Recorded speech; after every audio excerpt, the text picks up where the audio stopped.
And a warm welcome, a warm Boston welcome to Dr. Kevin Sabet. Quite an introduction. Thank you so much, Jody, for putting this on. It's great to be back in where I've been living the last 6 years, and just an enormous brain trust here, and many of my mentors here, and Dr. Madras, Sion, and others who've done so much tireless work, and such an honor to share the stage with these luminaries here. It's a real pleasure for me. I think it's just important to remember what a confusing issue this is, I think, for a lot of Americans. What a difficult issue, really, this has become. Patrick talks about the elephant in the room, and that's often what it is when we are trying to have policy discussions. And I think that's because, as Americans, we come to this issue with a lot of baggage. I mean, for a lot of folks, marijuana represents something from, a culture war type of issue. It represents, Nixon and Watergate and anti-establishment in the 70s. And our judgment, therefore, is clouded about sort of what we're talking about today with what kids are experiencing with modern marijuana. And just to give you a little story about this, I was at a high school, and I don't normally get to talk in front of kids. I love to, because I always learn a lot. I was at a high school in Iowa, 1,500 9th through 12th graders. And I got introduced by the vice principal, and before I was about to come up, the vice principal said, Dr. Sabet is going to be talking today, kids, about that roach clip that gets passed around at your parties. Now, when she said roach clip, the expression, on the faces of those kids, it was like she was speaking Japanese. They had no idea what she was talking about. None. And then that kind of passed. And then somebody raised their hand in the back and said, is he going to be talking about dabs? And she, she said, no, he's talking about marijuana. What are you talking about? And to me, that epitomizes what's the generational disconnect we have between the experience of the 60s and 70s and the harmless giggle and the protests and everything that marijuana used to represent 20 or 30 years ago, and really what kids are experiencing today. And if you think about why that is, and just to start with some of the data, you look at and we're going to, thankfully, we're hearing from the world's expert on this next, so I don't want to go into too much detail, but you look at the level of THC over the last 30 or 40 years. I mean, you couldn't smoke the cardboard from your hemp waffle now and probably get the same THC as you could during Woodstock, because the levels 0 to 3%, 1 to 3%, just pales in comparison with what kids are experiencing today. And of course, we know that actually that's because of a selective breeding process. It's because of really genetic modification of marijuana, the original sort of cannabis plant, in order to manipulate it to increase the THC, increase what gets you high, and actually take away some of the things that we're now learning may actually have some medicinal properties. So many of you might have heard about the CBD oil, right, for kids with epilepsy. That's been bred out of modern marijuana. You can't find that in street-level marijuana when it's tested. You have to specially grow that. But I just think, we have to remember that what we might have experienced, or the baby boomer generation may have experienced in marijuana, is not really what a lot of kids are experiencing today. Now, you talk about it's not only the potency of marijuana, but it's the way that kids are often ingesting marijuana. If you couldn't have, Cheech and Chong's wildest dreams, couldn't think about marijuana with close to 100% pure potency THC. I mean, the idea that there's now a butane process which actually uses the same methods, some of the same methods as meth labs, literally, to create the waxy substance, to extract the THC into a waxy substance, which sort of looks a little bit like heroin, and actually you then put it at the end of a needle and combust it and inhale that.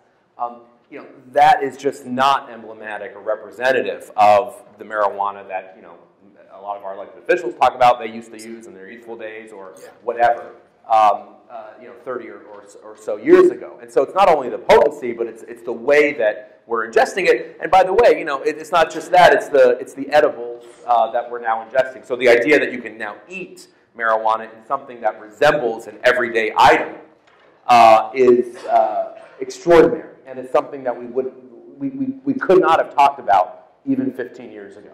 But the face of this has just changed dramatically when we think about the sodas and the ice creams and all the things that we're now seeing in some states. This was just not a reality 15 years ago. So we have just undergone a tremendous transformation in this field over the last 15 years. And I really think that there has never been a time where the gulf has been greater between the scientific understanding of marijuana, and the scientists are here in the room and can speak for that, and the public's misunderstanding of what this whole thing is about. That gulf is just enormous, and it's pushed on by messages talking about the normalization. Now, of course, real quick, before I go to this, a lot of people will say, well, how did that happen? I mean, this has sort of happened kind of out of nowhere. How did, why is this changed? And, a lot of it, frankly, has to do with the idea that the stereotype of the marijuana user from the stoner eating Doritos in the basement, that changed about 20 years ago, from the stoner eating Cheetos in the basement and living in his mom's basement, not his own basement. That changed, the stereotype of the marijuana user changed from that to the 85-year-old grandmother with cancer in the eyes of most Americans. And that happened about 15 years ago. In Massachusetts more recently, but for starting in the West Coast. And when I talk to my aunt in Iowa, who's never tried alcohol, let alone marijuana, or any other substance ever, and when she calls me to tell me, Kevin, you should look into that medical marijuana, because a lot of folks at the home talk about how it could be helpful. I was like, what? I mean, this is a woman who, she wouldn't know what marijuana is if, she walked, anyway, whatever. But the point is, hung out at, Boston Common during 420. But the point is, the fact that she is saying this, my aunt in Iowa tells me that another issue of how this really has just changed dramatically. And of course, never mind that the average user of quote-unquote medical marijuana is a 35-year-old, otherwise healthy white male with a history of drug abuse and self-reported lower back pain. Never mind that. And that according to all the clinical research, less than 2% of people using it have any of the illnesses that we might associate with it normally, HIV or cancer, etc. But the other issue, the other thing that has done, and the fact that we have this perception and then we have the reality of who's using, is actually it's done a disservice to the possible medical utility within marijuana. So you heard me right.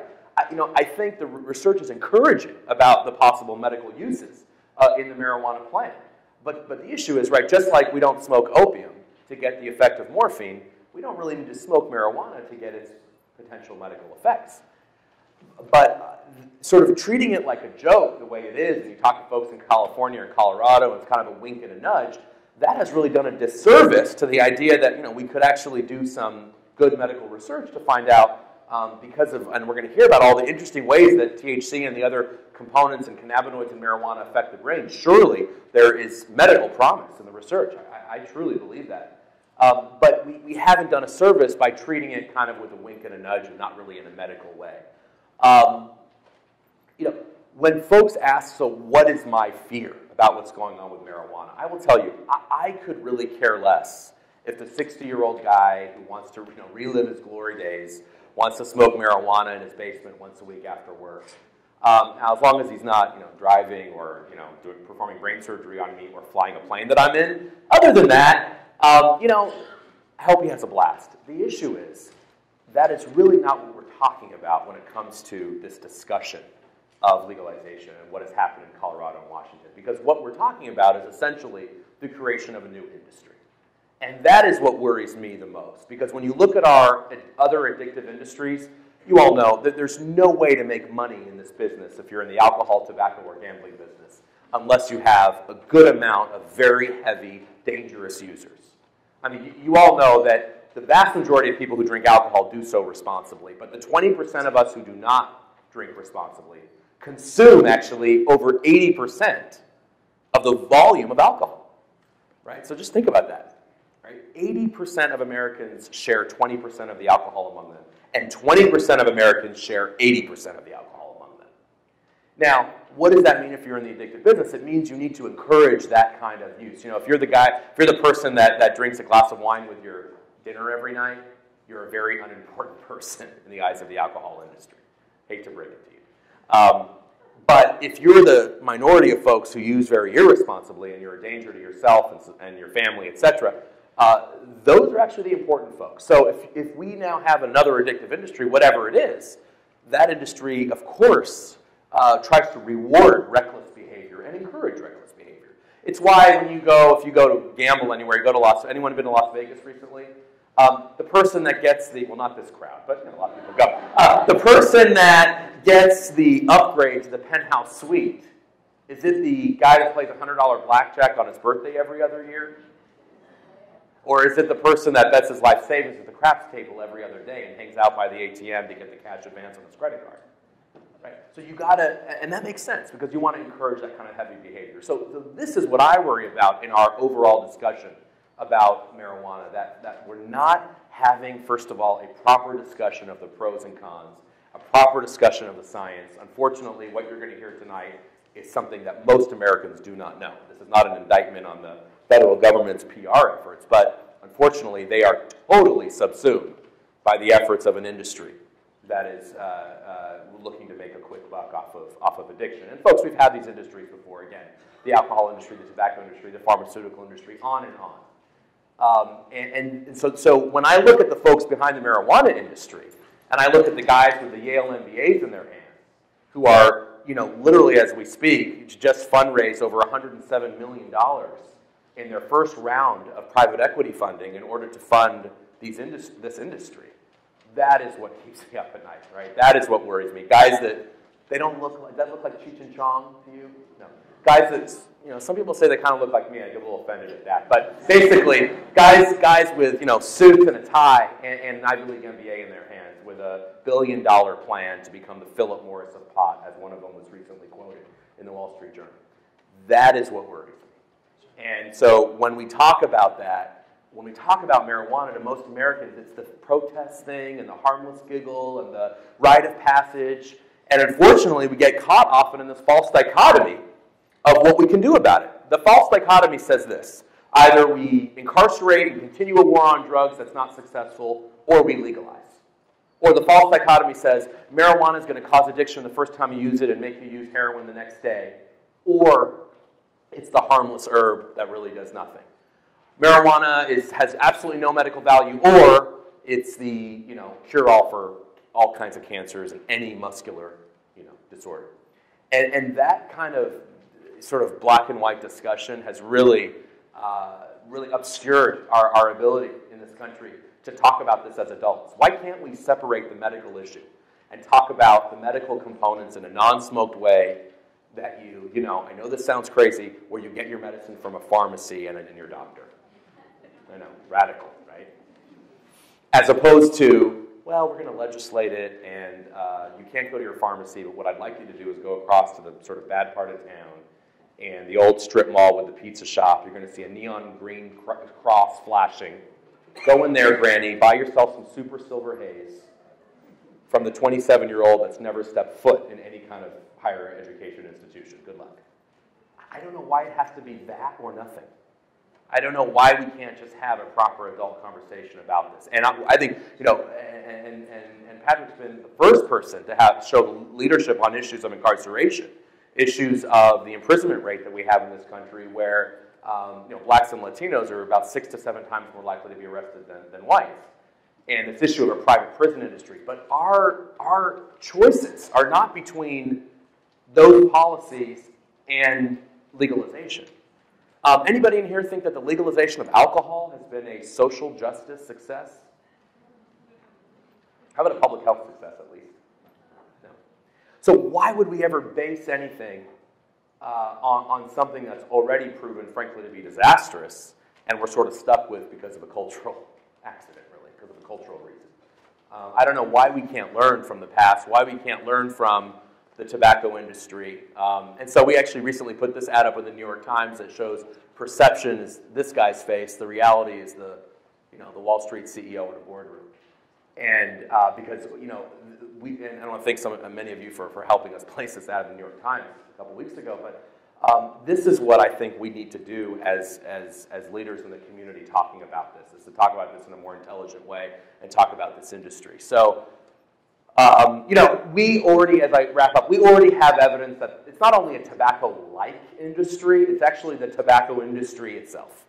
The third largest tobacco industry company in the world, Japan International, just recently bought the technology for the first e-cigarette that's both a marijuana e-cigarette and a tobacco vapor. You can do both.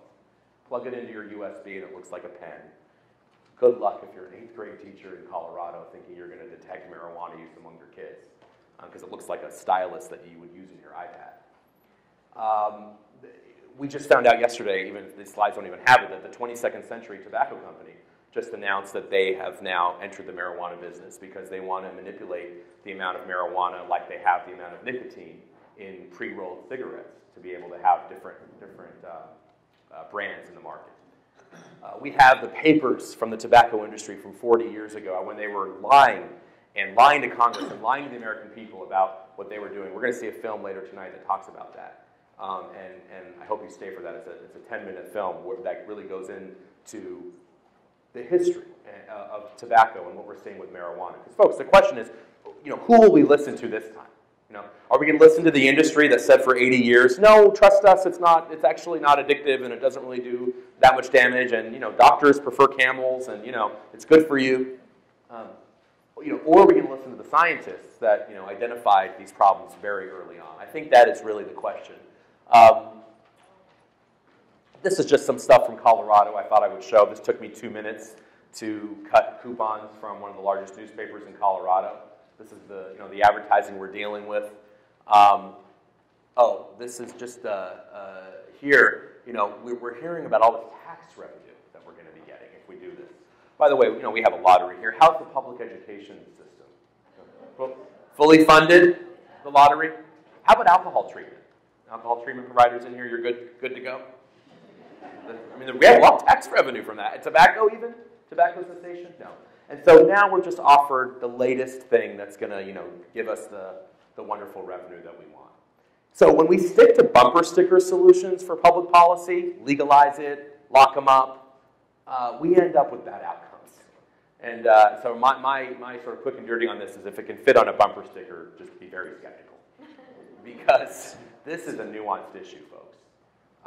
And we're not even talking about the role with other drugs and other issues that Massachusetts has been dealing with lately, and where marijuana fits into that. We should also do that. But the reality is, by the way, didn't bring in even a third of the revenue promised so far in places like Colorado. And we know the black market is thriving.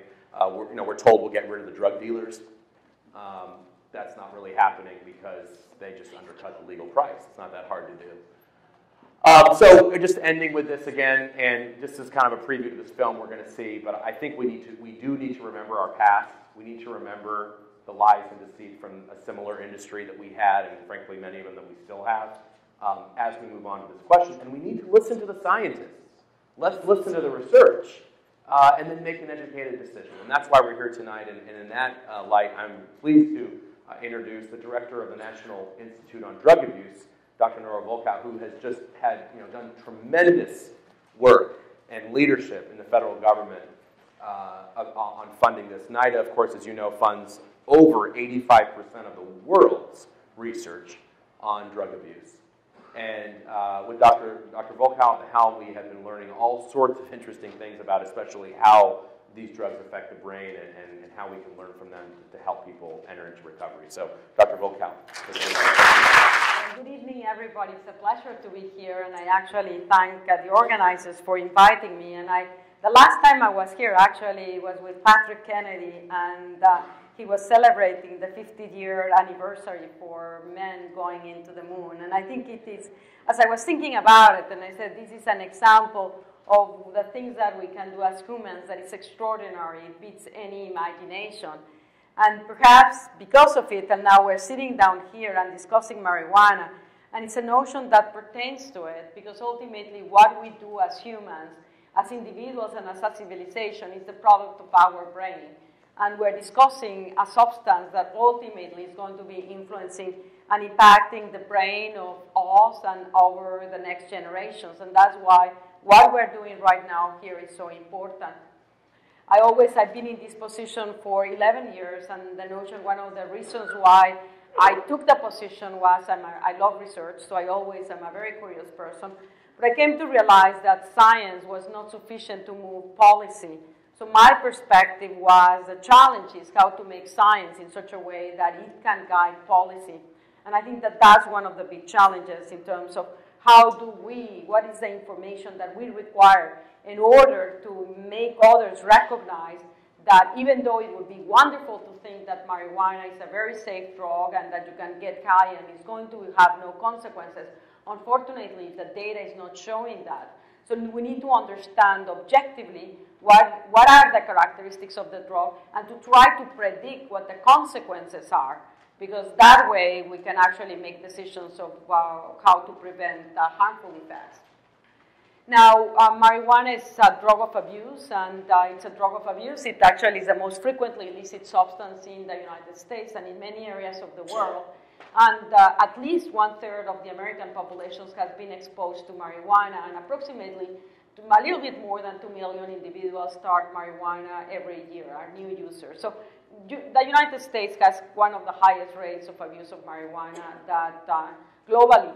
But when you're speaking about marijuana, we need to also understand in the epidemiology that there is the notion of are you exposed to it once versus are you exposed to it frequently.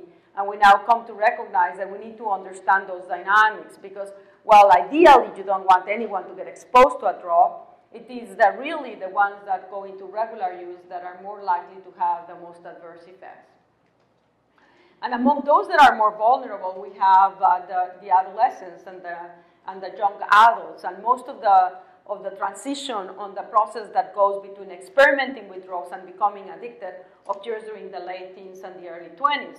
And this reflects the fact that the human brain is very neuroplastic, and that means that it is affected, physically changed by the exposure to the environment. And drugs are basically optimal by their chemical characteristics to produce physical changes in the brain, and the younger you are, the faster those changes are going to be occurring, because that's what characterizes those developmental stages. During childhood, adolescence, your brain is tremendously plastic, which allows you to learn things very rapidly and to remember them for very long periods of time. But unfortunately, the negative side of that is if you get exposed to drugs, that will have a longer lasting effect. And that's why adolescents are more vulnerable to the adverse effects of drugs on the one hand, but also to the process of addiction. We also are facing what we had never faced before, that we are seeing a change in the cultural norms. So what makes people take drugs? Of course, people take drugs because they want to get high, and they are expecting to get high and feel good. But there's also a very powerful social fashion element to drugs. And if individuals believe that others are taking drugs, they're much more likely to consume them themselves. So what you're observing here, which is from monitoring the future, is that changes in trends for the use of alcohol, marijuana, and cigarettes in 12th graders. So this is the indicator that reports last month's use of these drugs. And what you can see for the first time over the past 3 years, we have seen more teenagers abusing marijuana than abusing tobacco. And again, this reflects the changes in norms that have made adolescents be aware that tobacco actually is a non-desirable behavior, while at the same time we're changing the cultures towards marijuana being a drug that is not a negative, that it has many potential positive effects, it has even medicinal purposes. And those cultural change influence adolescents. And in fact, we've seen for many, many years that as kids believe that the drug is dangerous, marijuana is dangerous, they consume less and vice versa. So the cultural norms do influence adolescent behavior. Now, what is it about drugs? Well, there are certain drugs that produce addiction. And we now know for many, many years that all of the drugs that produce addiction, and that includes the legal and the illegal drugs, all of them have the same pharmacological effect in the brain. They increase dopamine in the nucleus accumbens. They increase dopamine in brain reward regions, activating them. And our brains are hardwired to respond to rewards. So when you get a drug and it's actually activating that reward center, your brain is going to respond to it. And in fact, that is very relevant because biology evolved these reward centers in order to motivate our behaviors. So when a stimulus is rewarding, it increases dopamine, that activates the reward system, and that motivates your actions. And actually, it's brilliant. It's a brilliant solution by biology because it ensures that you will do the behaviors that are necessary for survival. So and therefore, food, sex, social interactions, all of them stimulate dopamine. And to the extent that they stimulate dopamine in brain reward regions, they activate and motivate your behaviors. And drugs do it, except they do it much more potently. And by so doing, then they motivate your behaviors. So, but there's something extremely interesting about drugs that actually is very relevant as we discuss the issue of the legalization. And it hadn't occurred to me until I was sitting there and I was listening to the presentation.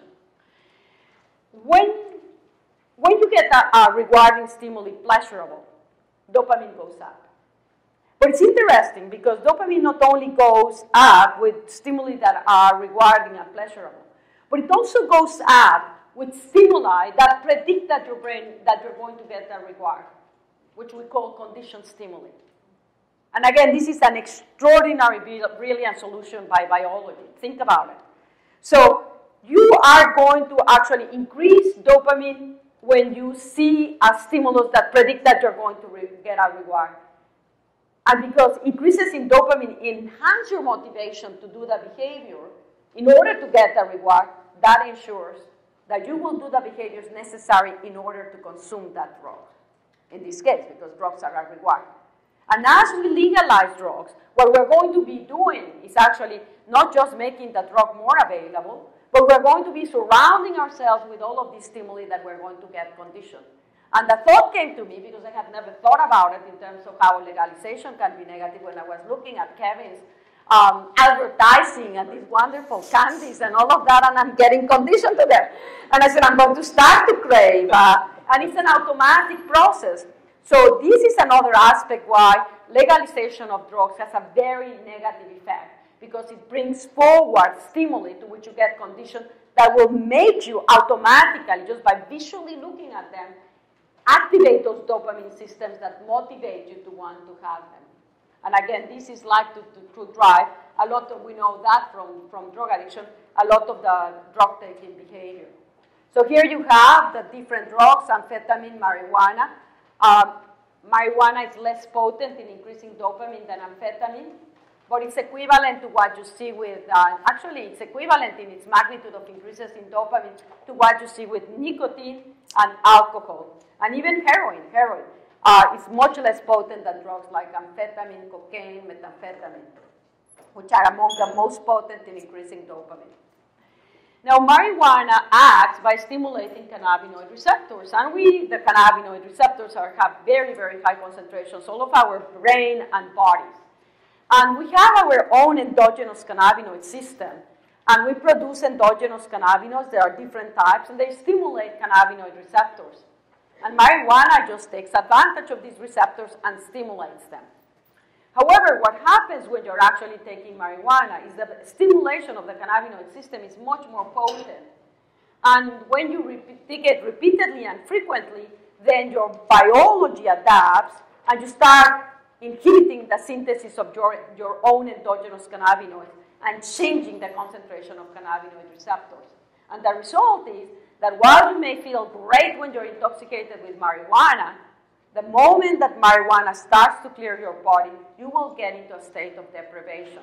The endogenous cannabinoid system is not going to be signaling, and you will be feeling actually quite dysphoric, irritable, and unable to perform the functions that normally that endogenous cannabinoid system does, which actually gives us an understanding about why a drug that can decrease anxiety can also produce very adverse effects when you're actually withdrawing from it.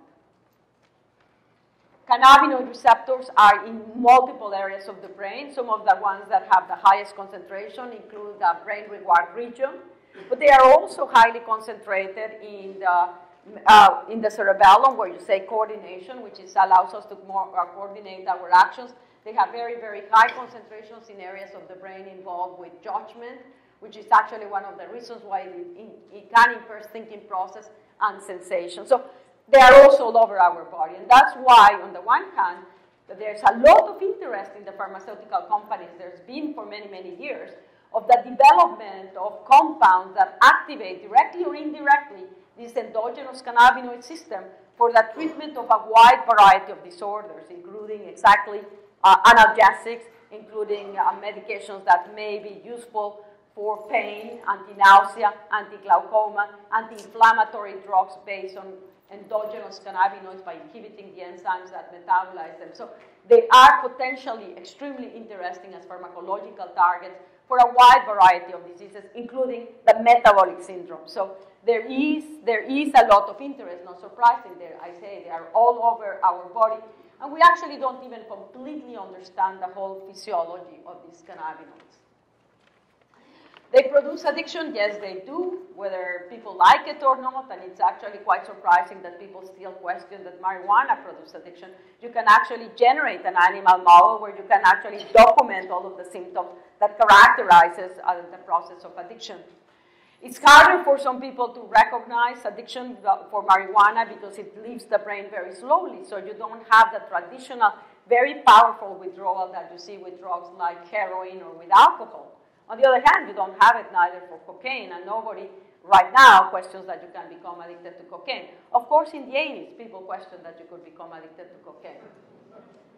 And this is a data that's actually, again, very interesting. As you look at data, you have to actually question what is its significance. This is a series of, it's an example of a studies where people try to see how addictive is one drug versus the other. And one of the ways that epidemiologists have tried to quantify that is by determining of those people that get exposed to a drug, what percentage of them will become addicted. And what you see here is 32% is for tobacco, 15% for alcohol, 9% for cannabis, and 17% cocaine and heroin. So according to this graph, epidemiologically, and it's very correct, based on the numbers of cases that we have, perhaps the most worrisome is tobacco, which actually has a higher percent than heroin. Now, if you think about these two drugs, pharmacologically, I can tell you heroin is much more potent as an addictive drug than tobacco. And so is actually the stimulants, which is 11%. So why this difference? The difference in terms of ultimately in a society, how many people are going to become addicted based on exposure is dependent not just on the chemistry of the drug, but it's in legal status. Legal status will determine that the drug becomes much more widely available, and hence the likelihood that you will repeatedly administer is much higher, which will increase the likelihood of the transition into addiction. But also, as I say, when the drug is legal, it allows for advertisement and placement in many avenues that lead the person to actually start to get conditioned to multiple environments, and conditioning will drive the desire to take the drug. This is how our brains are wired. And it is very likely that one of the reasons why tobacco is so difficult to stop taking, why is it so hard for people to smoke, is that you smoke on almost everyday activity. So literally you become conditioned to a myriad of stimuli around it that can then elicit that desire to take it. So my question is, do we want to generate something similar for marijuana? And my answer is absolutely no, because then you will see this 9% of those exposed to marijuana, you will see a much greater number of them becoming addicted.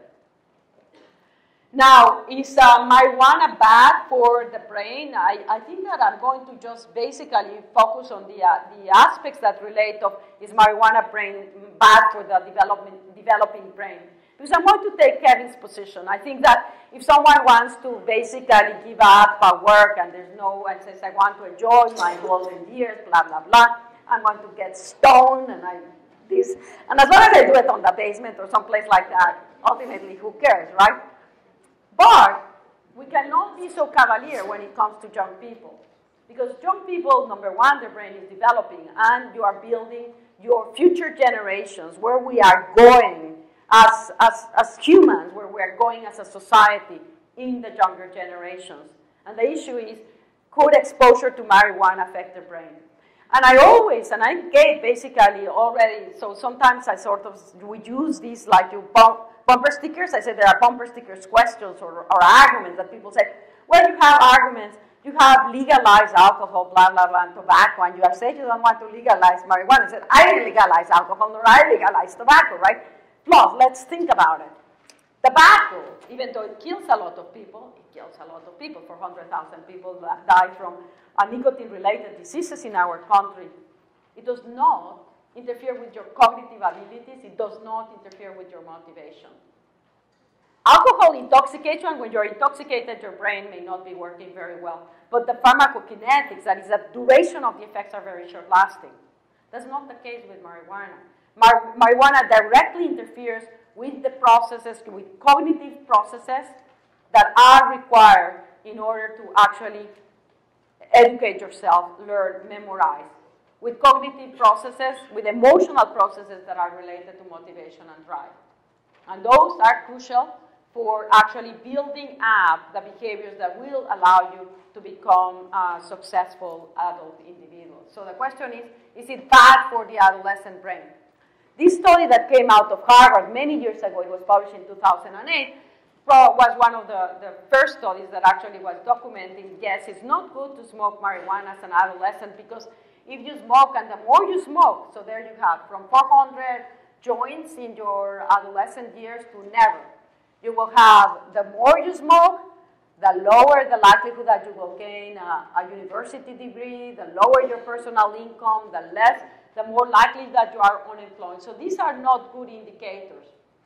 There are many papers that have actually been published like this, of different sample sizes. Most of them have been criticized because people say, well, you are claiming that you are not getting a university degree because you smoke marijuana. But how do you know that the person that had already disadvantaged cognitively was not at a greater risk of taking marijuana, and that's why they took it? So you are doing a circular reasoning. It's not that they are not achieving educationally because of the marijuana, but because they were already at a disadvantage, they use marijuana as a way to cope. Now, that is something that has been used as a criticism for the majority of the studies that have been published showing that marijuana is adverse for your brain as an adolescent. But there are two studies that I want to highlight. They are both of them very recent. This was published in the last month in Lancet. And actually, it's a study that takes 3 large cohorts, prospective, longitudinal. So these are studies in New Zealand and in Australia. Large studies. It includes a total of 3,800 subjects. For some of the indicators, there's less sample, but it's between 2,500 to 3,800. And what they show is they are evaluating them from age 13 until age 30, and they are assessing how frequently they are using marijuana. And what this study showed is in this very large cohort, a dose effect, documenting that the greater the amount of use of marijuana, the greater the likelihood, these are the odds ratios, of becoming cannabis dependent, of becoming addicted to other drug use. And actually significant, it captured my eye, because I hadn't seen that, a significant 6-fold increase in the risk of suicide if you are a regular marijuana smoker. Look at the rates of high school completion, 60% lower if you're a regular marijuana user. Look at degree attainment, almost 60% lower if you're a regular marijuana user. So this is after controlling for all of the other variables that have been criticized in the prior studies, indicating that it does not appear that marijuana is such a harmless drug after all. And just sort of actually in a study like this one, where the variables are being actually properly controlled. And the other one is this Dunedin study that was published 2 years ago, which actually also prospectively is evaluating kids from age 13 to age 38 for their actually patterns of use of marijuana and for their IQ. And they control for IQ at age 13 before they take marijuana, and they come to basically what the data is showing, that those that are regular marijuana users throughout their adolescence have, in average, when they are smoking throughout basically adolescence, 8-point lower IQ, indicating that actually, and in this case, that these effects were long-lasting because they didn't recover even if the subject stopped taking marijuana as adults, and bringing up the concern that we have two processes going on when adolescents are taking marijuana. When they are intoxicated, you cannot really learn very well. So if you are getting yourself intoxicated on a regular basis, you're not going to perform well at school. And if you don't learn at school, when you do the test, you're going to fail. And if you fail the grade. And if you fail the grade, you start to get backward. So your likelihood of succeeding becomes harder and harder and harder because there's a cumulative effect on education.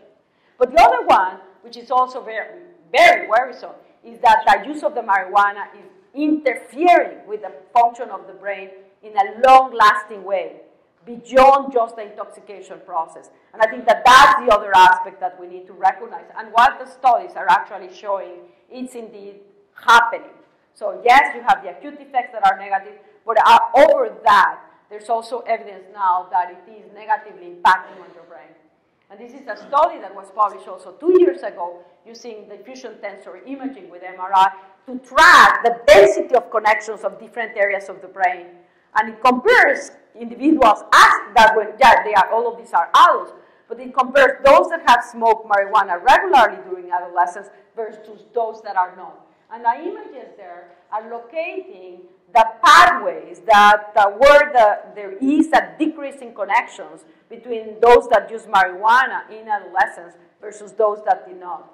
And the decreases in the fibers were between 80 and 90%. And they were not all throughout the brain, but actually located into hippocampus and fimbria and into the precuneus. So this decreasing connectivity is going to impair the way that the brain communicates with one another, with one area to the other, which is the way that we process stimuli. So it's therefore something like this could explain why your IQ points are going down, because your brain is not as well connected as it should be. And in this study, they also show that a chronicity effect, the longer the time that you have been smoking and the younger your age, the worse the connectivity, the more negatively affected your brain was. So this is cognition. But our successes in life are not just determined on how well we are at mathematical calculations or at making abstract reasoning. Our successes in life are also dependent on our motivation and drive, our passion to do things. And we have recognized clinically for many, many years that those that consume marijuana chronically tend to disengage from their excitement over activity. And we call them, we had a term in medicine that we call the motivational syndrome that characterizes the patient that chronically is exposed to marijuana. Now, while we have recognized this motivational syndrome, what has lagged behind is an understanding of what's happening in the brain from exposure to marijuana that's generating that motivational syndrome. And brain imaging studies are starting to bring us some knowledge about what may be happening. This is one of those studies that indicates using a PET ligand that measures the function of dopamine. So dopamine signals reward. And when you signal reward, that enhances your motivation, enhances the drive to do things. So when your dopaminergic signaling system goes down, one of the things that you lose is the motivation and the drive to actually engage and sustain effort and activities. And what these investigators showed was when they compared individuals that were marijuana smokers, and these are adults, these are not even adolescents, they actually showed that those that consume marijuana had decreased function on dopamine in the dopaminergic systems. And the lower the function of the dopamine system, the more severe the motivation. Indeed indicating that the repeated use of marijuana, and this is in adults, this is not adolescents that I'm speaking, in adults, the adolescents are more plastic, so you would expect even this may be worse. You're actually going to undermine the capacity to feel excitement, drive, and motivation. And if you think about it, we're speaking about the notion of education. What you want to think is, again, do we want a country that is stoned, that is basically disengaged on doing activities? Motivation, drive, is not an automatic process in our brain. It's something that we cannot afford to lose if we want to actually be active members in a society. Mental illness. That's another extremely important aspect of the marijuana. When you speak about tobacco, we actually recognize that mental illness, the mentally ill are at much greater risk of the abuse of substances. So when we're discussing the issue of legalization of marijuana, just like as Kevin asked about the question of alcohol, are these successes? Is nicotine a success on policy when you actually legalize it? Are we really avoiding the disparities? When we speak the dialogue of marijuana and says we don't want to incarcerate kids, we don't want to incarcerate African Americans, we don't want to actually negatively affect minorities. Yet you know, where do we see the highest rates of marijuana use? Among American Indians. You know what the rate of, in the United States, the regular use of marijuana in 12th graders is 6.5%. In American Indians, it's 13%. That's regular use. That's daily use. So are we, when we legalize, are we going to protect them? We're going to make them more vulnerable, and so the mentally ill. Now, this actually also illustrates this is adult. This again, looking at the cannabinoid system. We have a cannabinoid system for a reason. And in this study, for example, you are showing that this is an images of the cannabinoid receptors, and these are people that are controls, and these are marijuana abusers, adults. And you can see that the concentration, the levels of cannabinoid receptors go down in the brain of people that are taking marijuana. Why? This is the way that biology works. You saturate it, you homeostatically downregulate. The problem is that once you downregulate and you are not intoxicated, your brain is not going to be functioning properly. Also, look at this. Actually, this is the brain with the regular use of, because cannabinoids are actually very, very high concentrations, and they regulate the neuronal signaling between synapses. What researchers are starting to observe is that there are significant differences actually in the volumes of two of the limbic areas that are most relevant, of great relevance in psychiatric diseases. The hippocampus, which is very important in memory, but it also regulates the activities of the frontal cortex, and it's a system that is disrupted in schizophrenia. And the other one is the amygdala.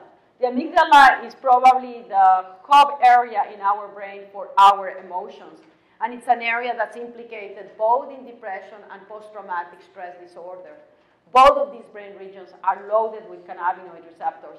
And regular use of marijuana decreases the volume of these brain regions. And this may be one of the mechanisms by which indirectly the use of these drugs make you more vulnerable to the development of mental disorders.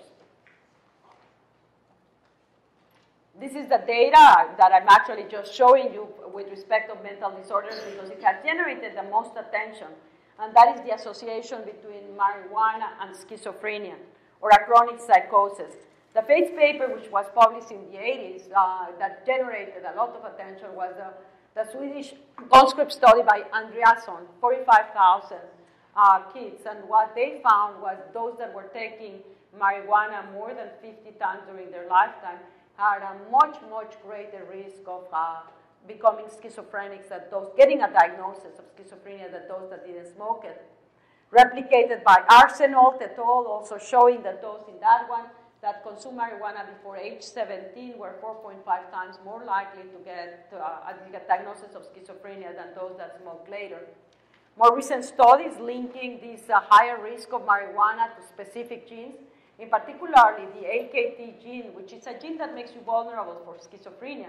But what this study is showing, that if you have that gene that makes you vulnerable and you smoke marijuana regularly, your basically odds ratio are 7-fold. You're increasing dramatically your risk for schizophrenia. Similarly, if you consume marijuana with higher content of 9-THC, your risk also increases significantly, indicating as we go into the new area of marijuana, we need to recognize actually that we're going to be making it much more available, that this will actually also, while we're making it more available, we're making it much more potent. And Kevin showed that the data indicating that the average in the United States for the marijuana that is taken out by the DEA is 12.5%. It was a little bit less than 6% in 2000.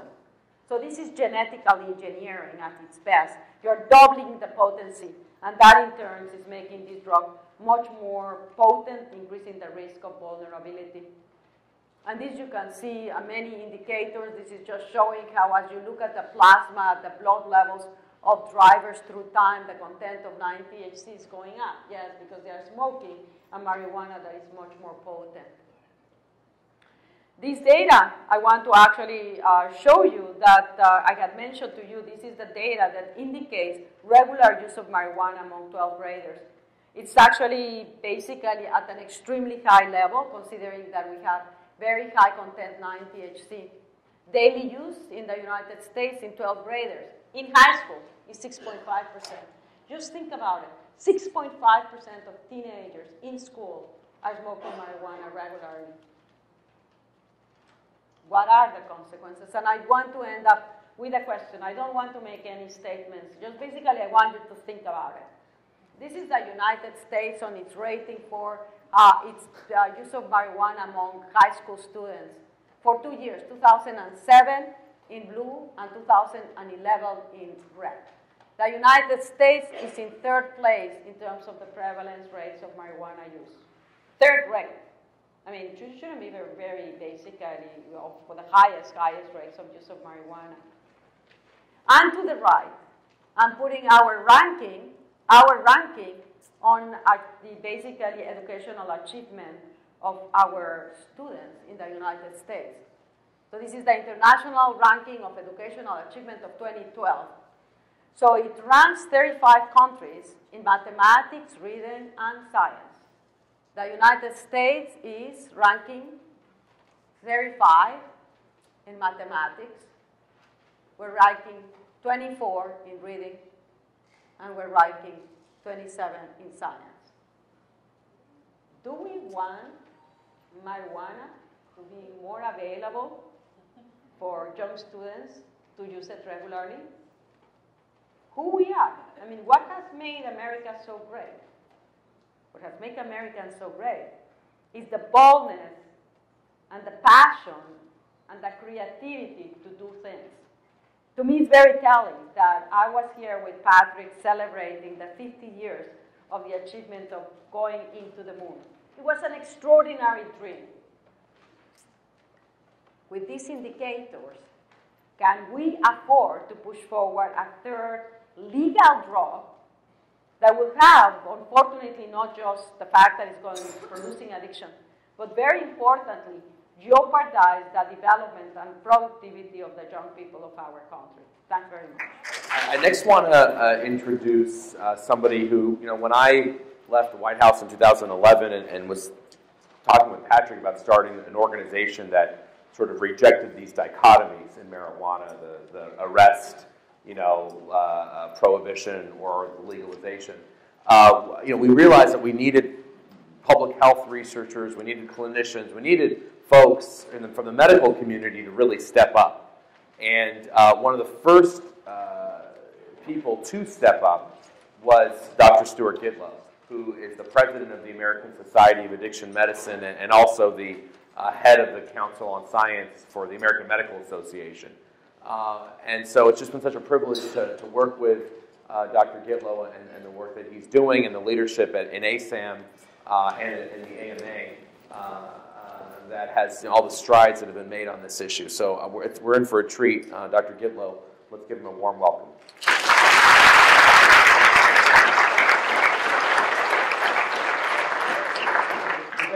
Thanks, everybody, and good evening. It occurs to me that one of the questions that I get asked most frequently is, Dr. Gitlow, isn't it true that marijuana is safer than alcohol and therefore should be legal because alcohol is legal? And I always have to hold my tongue because my initial reaction is to say, well, you can also just follow that reasoning and say alcohol should be illegal because marijuana is already illegal. So the logic works in either direction. But more to the point, alcohol causes death in an individual who uses it to excess, which is a fairly small percentage of the overall use of the drug. Tobacco causes death when used over the course of a lifetime. Usually it's many decades before that ends up happening. Marijuana, in everybody who's using it on a regular basis, causes debilitation and, frank, brain damage. Which is more dangerous? In some ways we're comparing apples with oranges, but in another way it seems to me that marijuana is the most dangerous of them in terms of its impact upon daily activities. It's the one that's going to cause the most problems, and if I had to say one of the three gets to be illegal, my vote would still be with marijuana. So that's the bias I'm coming into this with. Buried in the psychological literature is a discussion around what's called stimulus augmentation. To explain what that is, think back to today. It was a really bright, sunny day outside. All of you came here from somewhere. How many of you wore sunglasses on your way here? All right, how many of you didn't? All right, now you saw that. That was about a 50-50 response. That's about what I would expect. And we can basically put that on a normal curve. And if I were to say to you, what's the frequency with which you wore sunglasses, it would get siphoned down into the individual areas on the normal curve, and we would get a relatively normal distribution. So let's say that all of you who put on sunglasses today are stimulus augmenters. You are individuals for whom a given stimulus is added to in the brain so that your perception of the stimulus is more than the actual stimulus, right? And that could be a sound, it could be a light, it could be something that's irritating in the environment. A stimulus augmenter will put on sunglasses, a drug, in order to decrease what they're experiencing. So if you actually look at the literature, what you find is that stimulus augmenters don't tend to like turbulence in airplanes. They don't like downhill skiing. They don't like rock climbing because those are all very stimulating, and they are overstimulated to begin with. A stimulus reducer, on the other hand, is normally bored, perhaps, and likes that sort of excitement. Well, imagine, if you will, that you're a stimulus augmenter, a person who likes to wear sunglasses if you go out on a sunny day. What might you also like? A drug like alcohol. A sedating agent, because that sedating agent makes you feel better, makes you feel more comfortable, makes you feel like you think everybody else feels all the time. And in fact, you're right. If you're a stimulus augmenter and you drink alcohol, you will normally describe the experience as being a better one. Norms describe alcohol as being making them feel different, and stimulus reducers describe it as making them feel worse. They feel sedated to begin with. All right. What I've described is one example of one of the three building blocks of addictive disease. It takes three things to manufacture an addict. The first is a genetic predisposition, something in the brain that makes it so that your brain is different from other people's brains, something that's there to begin with before you ever use the drug.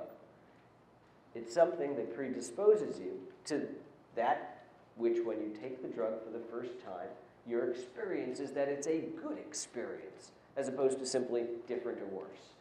So you have to start out somewhere, and that's because addiction is present as a disease entity before the person ever uses an addictive substance. It sounds weird, and of course it means our terminology is terrible. Because if we say you're addicted to something, that's very different than saying you have addictive disease. Because you can have addictive disease and not use anything. And more importantly, you can have addictive disease and never have used something. We just won't be able to identify it yet, right? So the use of a substance repetitively, despite one's own best interest, is simply a marker for the presence of addictive disease, which was present to begin with. That's only the first thing you need. Not all stimulus augmenters are addicts. Otherwise, half of you would have been identifying that way. That's not the way that works. It takes two other things. The second issue that needs to be present is an environmental stimulus, something that comes along and makes it so that you have no other way of feeling better from the discomfort that you inherently feel in the first place because of the genetic predisposition. So that environmental trigger, if you will, is something that occurs typically very early in childhood. The parent that you're growing up with is irresponsible, inconsistent, mean, hostile, abusive, nasty, absent. For a boy, it's typically his dad, who, when boy comes home and says, I don't feel good, I got teased at school because I wasn't good at playing baseball, father says, yeah, well, that's because you suck at everything. Right? So when the little boy expects dad to hug him and say, you know, let's go have some ice cream, that happened to me too, I'll teach you how to play ball, dad doesn't do that. And when the little girl goes to mom and says, my stepdad's abusing me, mom says, I don't believe you. Or, yeah, that happened to me too, it's too bad, isn't it? Or, there's nothing we can do about that. Right? So those kind of responses basically teach the young person that if they try to share intimately with others, they will be cut down, they will feel worse. Now you take somebody who's genetically predisposed, they feel terrible in the first place, and you've taught them that the typical coping mechanism of a herd animal, that of sharing with other members of the herd, will only make them worse. So, consequently, they end up one day hitting the third building block of addiction, which is you have to live in a society that embraces the use of addictive substances as a method for feeling good, right? As having happy hour, as having 420 day, or 420 hour, as the case may be, right? It's an environment where we encourage tailgating, where we encourage having champagne at a celebration, or beer after work, or a joint after school. Whatever it is, we're in a society that encourages that because, let's face it, most people don't have addictive disease. 80% of the population isn't experiencing this illness, and therefore for those individuals, they're simply saying, I want the right to feel good, or I want the right to get stoned, to put it directly, or to get drunk. So we live in a society that feels, in general, that that's okay, and in fact is to be encouraged. Never mind the fact that 20% of the population is going to have a significant problem with this, that's going to impact their entire lives and cost society, because we all pay each other's health care costs, a fortune. So those are the three building blocks of addiction. And, of course, the majority of people don't have that. But the majority of people also don't get into car accidents without their seatbelt on and end up injuring themselves. And the majority of people who ride motorcycles without helmets don't end up having an accident that causes permanent brain injury. And yet we as a society looked at that and we said, you know, the minority of people who get into trouble with that are so important to us as a society that we want to protect them, even at the risk of costing everybody else the freedom of being able to ride their motorcycle without a helmet, or to drive in a car without a seatbelt, because the good of the many outweighs the individual right or goodness to do something. We've approached this as a society, and we've already said it's more important that the entire herd be intact, and therefore we want to protect everybody. And we passed seatbelt laws, and there wasn't really a big debate about that. Why is there such a big debate about marijuana, which we know from the science is dangerous? Well, it's because a lot of people want to get stoned more than a lot of people want to be able to drive without their seatbelt on. That's the bottom line. It's the only benefit. Because the tax revenues, well, we know that doesn't work. We've tried that with tobacco and alcohol. The costs to society are 10 times higher than the revenues that are generated. There's no reason to expect marijuana to be different. The logic, well, we already killed that with Nora's speech. I mean, we know that this isn't a safe drug we're talking about. What about the medical issues? Should we talk about the medical issues for a second? Because that was really the camel's nose under the tent, right? That's what started this whole thing, is this question as to, well, isn't there a medical use for that? So let's go through that a little bit. First of all, marijuana is a plant. It has 400 different components to it. They're rather like willow bark. Now, I've never told a single patient if they have a headache that they should go out, find a willow tree, strip the bark off it, and smoke it to get rid of the headache. And yet, willow bark contains all the components necessary to make aspirin. Shouldn't they just smoke willow bark? Of course not, because there's no such thing as medical willow bark. There's no such thing as medical marijuana either. But let's go through this. Marijuana contains some products that may have medicinal use, like many plants. And we've had, over 35 years, a few trials that have essentially told us we need to do some more research. And here's where we go. There's evidence present to support further research in these areas. All right. All that means is, and I don't think you'll find a single medical organization saying otherwise, marijuana is a plant. It's got some components with potential value in it. Let's study them. Let's figure out which products, which components are useful, if any. Figure out which components are useful and don't have significant risk, if any. Figure out which components have value, don't have significant risk, and are better than something that's already readily available. And if one of those components is present, then we synthesize it out, manufacture it, and have a given dose and frequency with which to take it in order to meet the need. Now, we already have that whole process in place. The FDA exists to make sure that happens for medicine. And yet somehow our legislators in states across the country have seen fit to ignore all of that and to simply say, no, it's a medicine. Organized medicine disagrees. So what we did at the AMA, the American Medical Association, and at the American Society of Addiction Medicine, and at the American Psychiatric Association, is looked at the research and came up with an approach to this, which we'll be going through this evening. The first thing to understand is that there is a significant debate going on to take marijuana off Schedule 1. Schedule 1 basically means a drug has no known medical use. And to take it off of Schedule 1 would require these items to be known. First of all, the drug's chemistry is known and reproducible.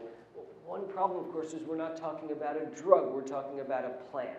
Now, just like any other plant, you realize there are differences among the plants, right? You can't go to the store and buy one kind of apple. There are 50 kinds of apples, and they all taste a little different. Some of them are better for pies, some are mealy. You know, that's the way plants work. Same thing with marijuana. So part 1, we don't have. Part 2, there must be adequate safety studies. We don't have those. The ones that are around seem to suggest it's unsafe. Number 3, adequate and well-controlled studies proving efficacy. We don't have that yet. The drug must be accepted by qualified experts. Definitely not. And scientific evidence has to be widely available. It's not, because there hasn't been a lot of research. Those are the rules as to what gets something out of Schedule 1. None of them have been met. So we're not anywhere near doing that yet. We have all the adverse effects of smoked marijuana. I won't repeat what Nora already spoke about. All of it bad. Here's the AMA recommendations. Basically, the bottom line of what the American Medical Association has said is there needs to be research, and there's no such thing as medical marijuana. It simply doesn't exist yet because the studies don't suggest that there is a component yet that can be synthesized out to serve some medical purpose. One of the keys to this was really this number 4, that discussion of marijuana by the physician should not subject the physician or patient to criminal sanctions. That simply protects the ability of doctors to talk to patients. We do want the ability for a physician to say to a patient, especially if they are in end-stage cancer and they're getting chemotherapy and they might happen to feel better from use of marijuana, it's okay to have that discussion. But remember, keep in mind that alcohol was used medicinally for many, many centuries, and that what a drug like that does to the brain is it essentially takes your mind off of what's going on. Mark Gold down at the University of Florida has a great line where he says, well, you know, if I have somebody who's experiencing lower back pain, I could hit them in the head with a hammer. They'll forget all about their lower back pain.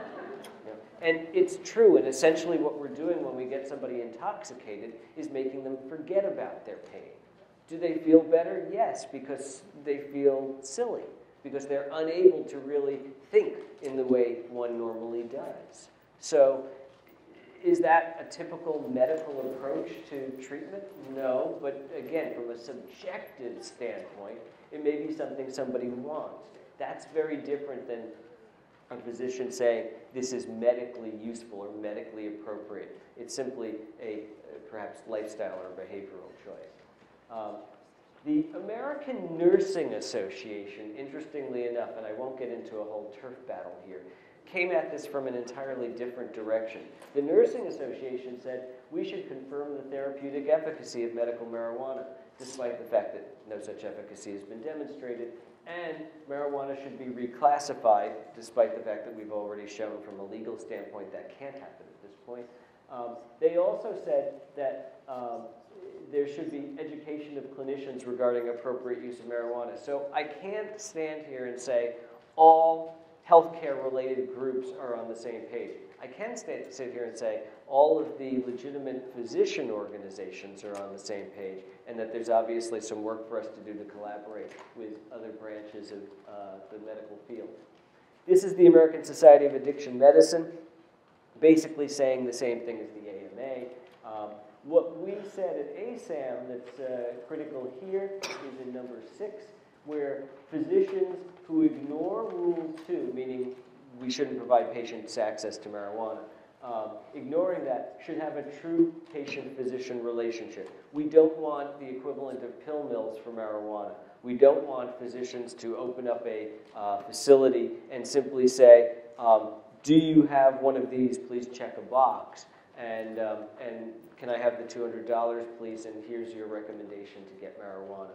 Because if they're doing that, they're not practicing medicine appropriately, and that they should get into trouble with this. And by the way, the reason we came out with these guidelines was so that they could be used legally. I'm waiting for the malpractice cases to come up where somebody trots out these guidelines and says, you're not following legitimate professional guidelines for how to practice. That hasn't happened yet, but hopefully it will. We also said any physician discussing marijuana with patients should have adequate training in identifying addictive illness, and that number 8 really is the key here. No recommendation be given unless the physician has information regarding composition and dose, which the physician can't possibly have because no such information is available at this time. So bottom line of all of this, although we made it a little bit on the wordy side, is doctors shouldn't be recommending it because it's not a medical product. Okay, we went on. The whole question of legalization was a tough one for us to address. The AMA, for instance, has no policy on abortion because they know that would lead them into a firestorm of disagreement and contention. And ASAM similarly resisted the entire legalization issue. However, at this point, it became so clear in 2012 that this was going to be a nationwide battle and that we were moving in a direction that was ultimately going to impact both the function and the health of our society. We felt we had no choice. And we've done this in fighting. I think in the last 2 weeks, we've had editorials on CNN, letters to the editor in the New York Times, front page stories in the Boston Globe, the LA Times, New York Times, all on this issue, fighting what has been an amazing amount of propaganda from the proponents of legalized marijuana. And at least we now have a policy we can stand on in order to combat that. But money remains somewhat short. APA, this is the American Psychiatric Association, comparable guidelines, again, basically saying that there are problems out there and that all of this needs to be looked at and studied, but there is no such thing as medical marijuana. Let me get to the end here. Again, there is no such thing as medical marijuana. I can't say that enough. The term medical marijuana came from the, obviously, proponent side of the fence. And yet everybody has embraced it, which automatically gives some credibility to a non-existent product. What I try to say as often as possible in this field is potential medicinal uses of cannabinoids. We can talk about the potential that marijuana has from which drugs might be synthesized in the future, but as to whether there's medical marijuana, well, it's up there on my list with medical willow bark. It ain't a product. So that's one. We don't have enough research, so we need to do more there. Guidelines basically tell physicians don't recommend it, don't support it, but feel free to discuss it with your patients. And no mechanism exists currently for collecting data on efficacy or adverse events, so there is room to make some expansion and change things from that perspective. So I am optimistic that we have an opportunity to change the direction things are going. I don't think we're at a point now where marijuana legalization is inevitable. The worry that I have, the concern that I have, is that we're going to repeat the experiment we started 100 years ago with cigarettes and do the exact same thing all over again, where 50 years from now, we look back and say, oh, I wish we hadn't done that. Because that would be a terrible place to be. Not because we'll have a lot of sick and dying people, as we do with tobacco, but because we'll have a lot of stupid people. And, you know, somehow to me, that's worse. So, thank you very much.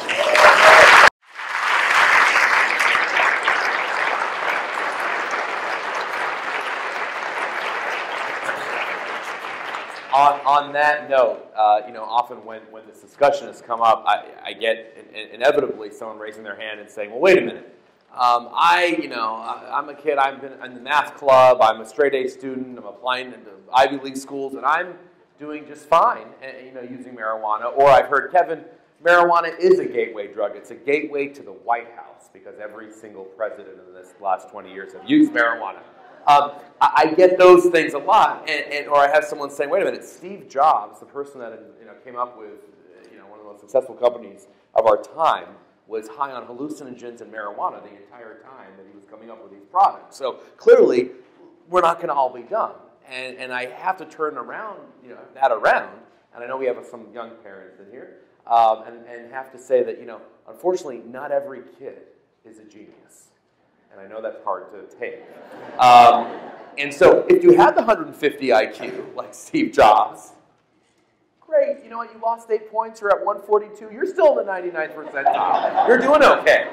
But the reality is not everybody does have the 150 IQ. The average is 100 in any classroom. And you take 8 points from 100. That is the difference. First of all, we know that every single IQ point is directly related to about $17,000 worth of annual income. But besides that, when it comes to getting that promotion you wanted, getting the degree that you wanted versus the one that you had to settle with, that's the kind of stuff we're talking about. And obviously, it's not for every single person that uses. It's just it's a risk, and based on genetic and other factors. So we hear that a lot. People saying, "Well, I know this person that did this or that." And as I can't remember who said it, maybe it was Alan Leshner, used to always say, the plural of anecdote is not data. And we like to say that we have these stories, and I know this person that did that or that person that did that, and we really need to be looking at the studies that look at 15,000 people over time, I think, are more important. So, and the other note that Dr. Gitlow brought up was this issue of repeating the mistake and coming back in 50 years. And that's why I'm really excited to, before we sort of have the main event with Patrick speaking, we'll come down here for a minute and join you to watch a really wonderful film that's actually going to be premiered, I think, for the third time in front of an audience. We did two other smaller audiences recently, but about this issue of tobacco and marijuana, just coming off of the comments that we just heard Stu gave. So enjoy this 9-minute or so film that will stimulate probably more questions and discussions, and then we'll come back and have Patrick close us out. Thought-provoking. I think we could have a whole... Now, see, this is when I need my sunglasses that Stu was talking about. I'm definitely one of those people. We could have a whole evening talking about sort of the intricacies there and the issues going on, but we wanted to put that out there. This, by the way, is available at, I think it's adventi.com. We can get you that information. It's an instructional video that was just made by some of our partners who are doing a lot of work in the marijuana space. It's called Then and Now. And so to transition from that, I want to close before we have our questions to really the person that's really responsible for us all being here tonight. There would be no real discussion of sort of a more nuanced marijuana policy in this country if it wasn't for Congressman Kennedy's leadership on this issue. I left the White House in 2011 as an advisor there. Folks weren't really going to be listening to me. I don't have the household name, certainly. And, Patrick's thorough engagement, down to, the details of where we should be going and how to conduct a truly, evidence-based conversation about marijuana in this country has been just so impressive. And we're all so lucky to have him on our side when it comes to addiction, mental health, and really fighting for us every day as he continues to do tirelessly. So without further ado, Patrick, take it away.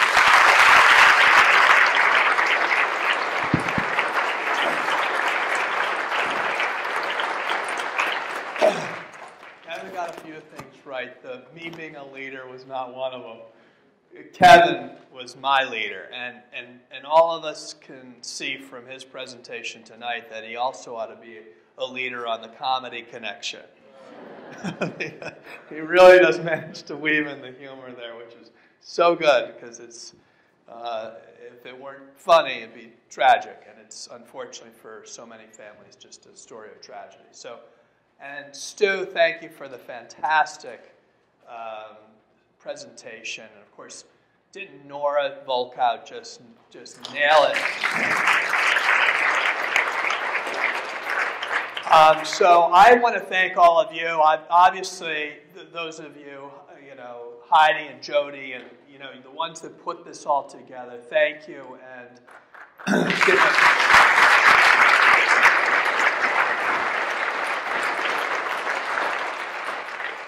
the messages that you heard at the outset about joining a coalition and being part of a response. I know that you have now some time to really mount an organizational effort to stop the full legalization. So I hope tonight was helpful to you in really understanding that you're on the side of the angels here and trying to take this on. And I don't know, I've had a few people already tell me that they've never heard this side of the story. And it is something, and even I didn't know this side of the story until I had a chance to really sit down with Kevin. So the fact of the matter is most people don't know this other side. Tonight you got it in stereo sound from the best people that could deliver the message. But it's now up to you to take this message out and try to spread the word. That's what tonight's about. You heard it from the best. You can take it to the bank. The science is there, the evidence.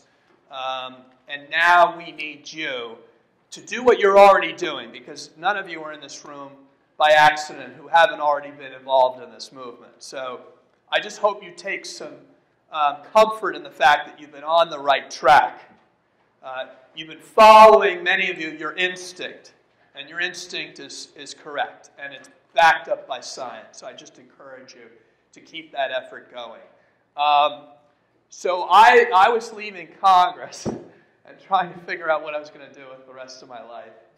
And I had this bright idea that I might want to continue to work on the issue of mental health parity, which I had been involved with when I was in Congress. And when I was down in this earlier today with my former constituents in Rhode Island, I thanked them for supporting me in spite of myself, because I got into a lot of scrapes, and many times I may not have been able to run for re-election, let alone get re-elected, but my constituents stuck with me, and it was ironically in the last 3 years of my time in Congress that we passed the Mental Health Parity and Addiction Equity Act, and we got it incorporated into the ACA, and those make a big difference.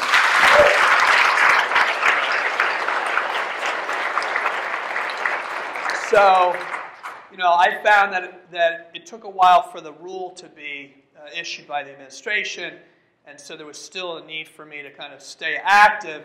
And in the process of all that, I was going around the country and talking about parity and the importance of treating, mental illness and addiction the same as other illnesses. Like, we shouldn't be paying for treatment like if we paid for cancer, we'd be saying to people, wait till you have stage 4 cancer, before we pay for your treatment.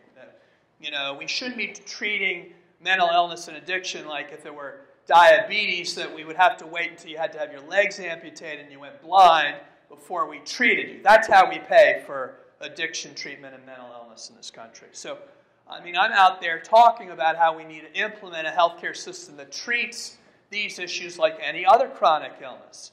But I'm out there, and the elephant in the room is, here I am trying to fight for improved mental health and lowering addiction rates, and yet our country is like steamrolling along in the opposite direction with this whole campaign to de-risk and to legalize this third legal drug, after all the experience we've had with alcohol and tobacco. And the experience that I've had is I've also had, as Stu mentioned, a lot of people come up to me and say, Patrick, why are you taking on alcohol? I did what I could, but there's 10 lobbyists for every member of Congress who lobby on behalf of the liquor industry. And that's probably times, 10 for the state legislatures. There's a reason why we can't stop the commercial advertising of hard liquor, which you now see on your cable TV. It's because the power of this lobby is untold. So do we want to, as you saw in this movie, create a new lobby? Because the difficult thing that you're all going to have is combating the power of the money on the other side. That's what we've got. That's why we're in trouble in our democracy, is because we're up against the money, and democracy can't survive if it doesn't have an equal billing in terms of opportunity to get messages across. And that's what we're going to be up to here. We're going to have another side that's going to be convincing people of all the messages you heard Kevin and Nora and Stu talk about. And there's going to be little in the area of public health that can combat those messages, just like with the alcohol industry and the tobacco industry. So my point is that we just need to stop this thing before it gets too far along. And I thank you all for your support in helping us try to take this on. I think we can do it, but the challenges we have are obviously enormous. And I just hope that you don't give up your trying to do the right thing, because none of the things that ever happened in this world that were positive happened because we didn't all join in together and try to make it better. And it took a lot of people who didn't think there would be any change, who worked with others, that then ultimately got that change because they joined in collective action. So I just want to thank you all for what you're doing, and we've got a lot of work to do, and I know there's some question and answer now, so I appreciate the chance that you've all given us to give this message. We have obviously this whole issue, especially in New England, being acutely affected with opiates, and the fact that we have more people dying now of drug overdoses led by opiates than of motor vehicle crashes, which is really unbelievable if you were to talk about this 10, 20 years ago. That would cross over. It is incredible. So I'll ask Dr. Gitlow this question here. With the increase in the opiate problem, how can we respond, and what should we think about when we're confronted with an argument that says, marijuana is safer, relatively safer, and we should perhaps use it to treat mild to moderate pain instead of opiates, which cause direct deadly overdose? Well, first of all, opiates aren't indicated for treatment of mild to moderate non-cancer chronic pain. So if they're being used in the first place, that's bad medicine. That's first and foremost. So marijuana wouldn't be an alternative to an inappropriate concoction. Marijuana would be something that would be an alternative to an appropriate treatment for mild to moderate chronic non-cancer related pain. But for that to be true, marijuana would first have to be demonstrated to have efficacy for that. And it hasn't been shown to have such efficacy. So that really, how do we respond to the argument? The argument doesn't make any sense.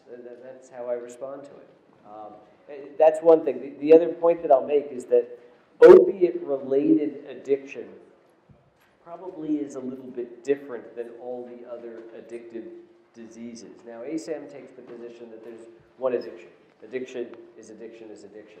APA, American Psychiatric Association, differs, and they say there are different addictive diseases. Independent of which paradigm you happen to embrace, the use of opiates repetitively leading to a physiologic dependence and the addiction that can ensue from that is probably a little bit different and has a different history than the discussion I gave, which would apply more to sedative hypnotics, benzodiazepines, alcohol, marijuana, cocaine, etc. You know what's so amazing is when we think about the way opiates were developed and 100 years ago, at the fact that there was so much interest in looking at opiates for medical use, and with marijuana there was a little bit of interest, but it died out. And so marijuana and opiates took care of cannabis, and opiates took such a divergent paths in that we were able to recognize the medical utility of opiates, but also the potential for abuse, whereas cannabis just went down really the potential for abuse path. And so there was another question in here about the issue of research and what research barriers are there. Listen, I think, and it's too bad Dr. Volkow isn't here, I think there are things that the federal government can do to ease restrictions when it comes to researching the possible medicinal aspects. And we need to ask, do components like cannabidiol or other components require the same onerous regulations as, say, when a researcher wants to handle THC? So, I think we do need to think about, what can be done. I am encouraged by the fact that there are medications now going through the FDA process on the brink of approval, like the oral mouth spray, that's the marijuana extract, that's been designed to have equal parts THC and another component that we call CBD, cannabidiol, and that's been used quite effectively for some people with regards to MS spasticity and also neuropathic pain, I think. And it's been already approved in about 28 countries and with very little abuse.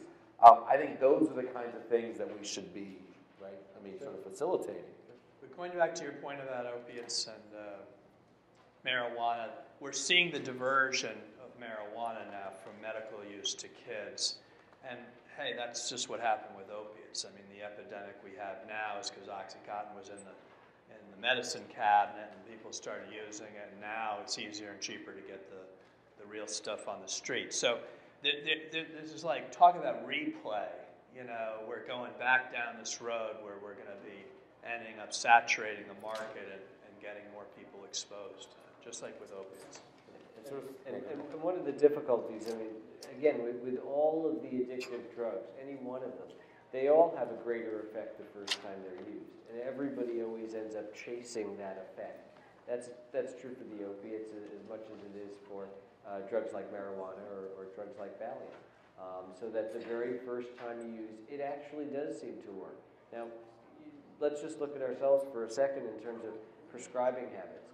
If you look at benzodiazepines, Valium, Librium, Ativan, Klonopin, drugs like that, they are often prescribed for more than 8 weeks.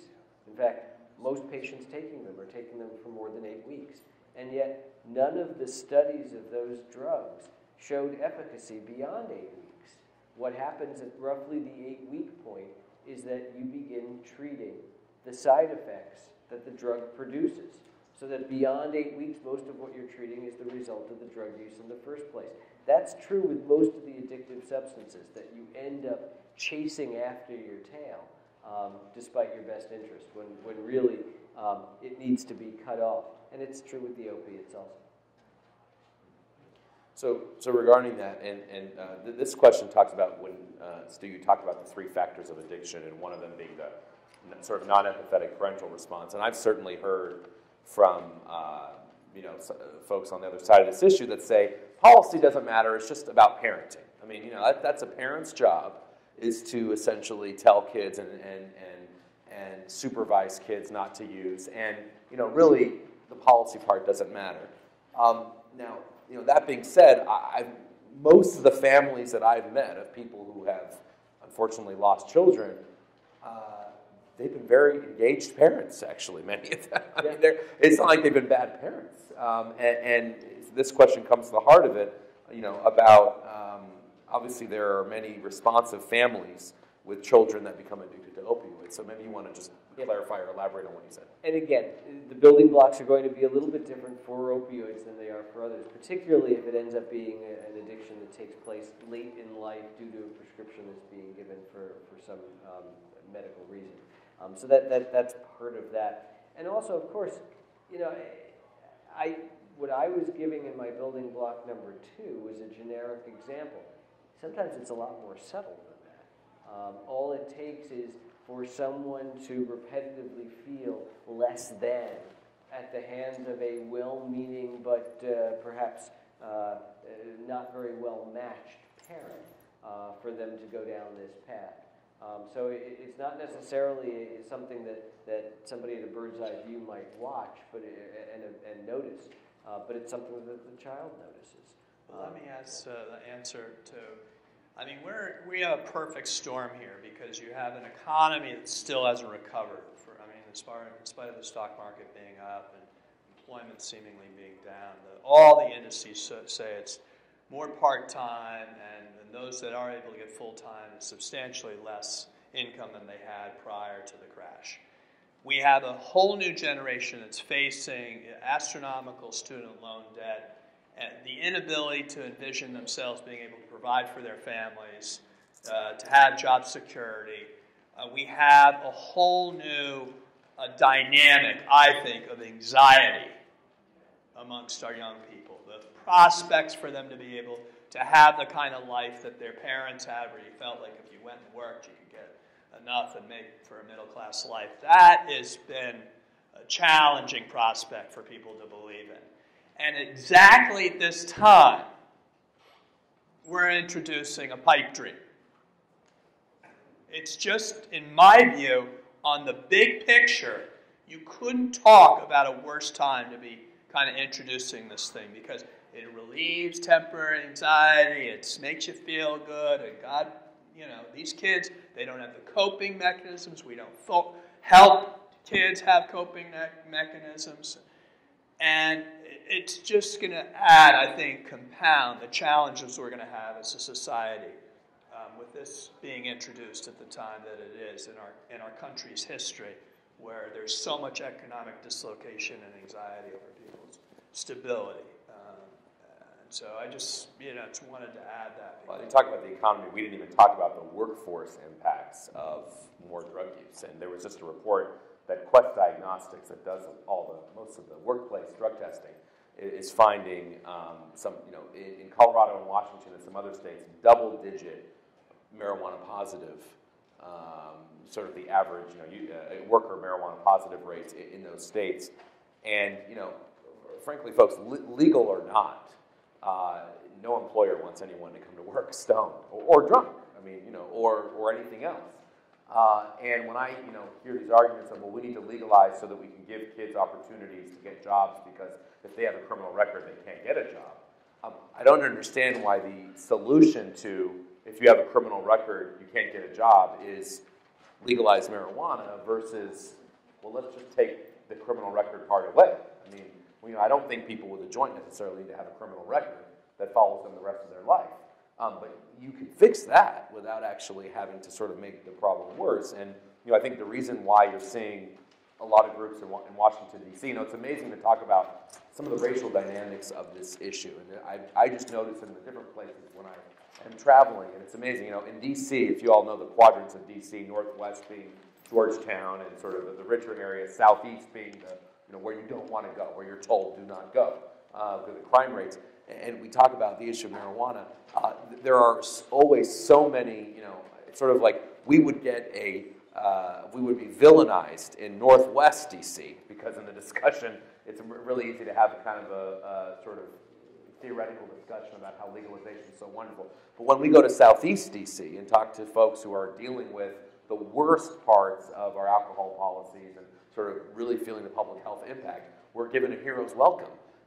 Because they know that more drugs is not going to help prospects of getting a job. Isn't going to lift people out of the economic problems. And by the way, speaking of that, when you look at liquor stores in this country, in poorer urban communities, we know there are actually 8 times as many in those communities than in upper class communities. And that's, of course, because if you're in the addictive industry, you want to go for the vulnerable part of the population that doesn't necessarily have the health care, the housing, the education to fall back on to stop the slide to dependence. So now, Patrick, this is an interesting question. You know, there's this person writes, a willful ignorance going on regarding sort of rejecting science, right, when it comes to things like climate change and other issues.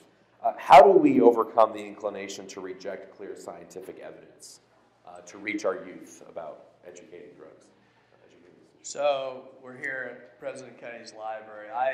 When I was first selected, was invited down to Fort Bragg to rededicate the John F. Kennedy Special Warfare Center, because President Kennedy wore the wearing of the Green Beret.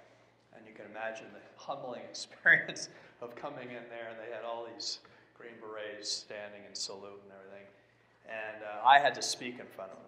So I first had to go around. The general took me around. He said, Congressman, our Green Berets have more mental health, afforded to them as psychiatrists 24/7, anytime. And I'm like, this guy saw my bio that I cared about mental health, and he's just giving me what I want to hear. I said, General, it's my family's legacy. My dad supports the Green Berets. I'm going to be supportive. I'm on the armed services, whatever you need. It doesn't, the mental health thing, I'm glad you think that's important, but these Green Berets don't need mental health. They jump out of planes and they swim under the water for 5 miles, and they come out on the beach, they speak 5 languages. They take out the Target, they're home reading to their kids before dinner time. What do they need mental health for? And the general said, Congressman, you got it all wrong. We don't look at mental health as something for weak people. We look at it as, quote unquote, a force multiplier. It makes our strong people even stronger. And I'm like, wow, what a concept. Like that you would invest in preserving and protecting the most important organ in our body and promoting the most important thing to us as successful people. So I think it's like we have, because Americans, you walk by any bookstore, it's how to be this and how to be better and more successful and make more money and be more convincing and blah, blah, blah, blah, blah. We as Americans want to be better and faster and smarter, better looking and everything else. Wouldn't it be good if we could turn this around and put it in the, like the presidential physical fitness? President Kennedy was all about that. If we could do mental fitness, if we could tell our young people, this stuff is taking you hostage. As a young person, I wanted to go out and demonstrate my, autonomy. No, let's redefine that and say your autonomy is strengthened when you say no. Your autonomy as a person is going to be when you turn the other way. So, I don't know. I think it is a paradigm change. We need to figure out a different way to message this so that it's attractive. And we sell this addiction road as, is not what people will want in terms of rebelling. If they want to be not under the influence, that's why I love the above the influence ads are really well done. Obviously, we haven't always been that successful with our public ads in terms of addressing addiction, but that one's one of the better ones. I just think that we could get that message out. I think we could change this. Trying to take it on, for us to get this all tonight packaged into an elevator speech.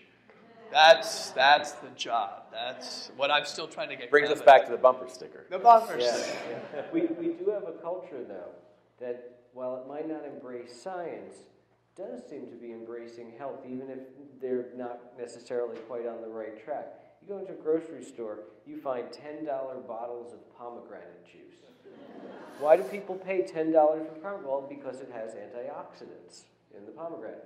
No one has ever demonstrated that antioxidants taken orally do anything good.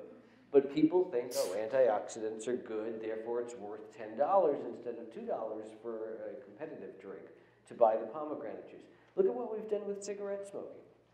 We taught the public cigarette smoking is bad and harmful, and use has dropped. So I think this becomes not so much a matter of they're rejecting the science as they haven't heard the science. I think the information that was presented here tonight is not generally known. And the science is distorted and obscured. So By the money. By the money, the financial sort of influences. So, a study like the IQ study comes out looking at, 1,000 people over 25 years of their life, recruited in 1970 and 1971 in the fourth largest city in New Zealand. And the minute that comes out, there is someone in a working paper, non-peer reviewed, rebutting every single part of it. And when you Google that study, that is what comes up, the questioning. And so we're seeing this pattern, I think, over and over again in the work we do. So there's a lot more we could talk about. There were some really great questions. I'm sorry we're not going to have time to get at, but we have to wrap up. But again, we just want to thank, I think on behalf of everyone up here, I want to thank you all for being here. I want to thank Heidi and Jody and Napa for having us. Yep. Thank you for those of you who stayed to the bitter end. That was great. I'm hearing lots of compliments on the way out the door, too. Thank you, gentlemen. So happy. So anyway, we're the Mass Prevention Alliance. I want to tell you we're just got our 501c3. We will be back with more. And keep an eye out. And we will be getting a DVD of tonight's information out. We'll make that available to you. And you'll hear more from us. Thanks very much. Safe home.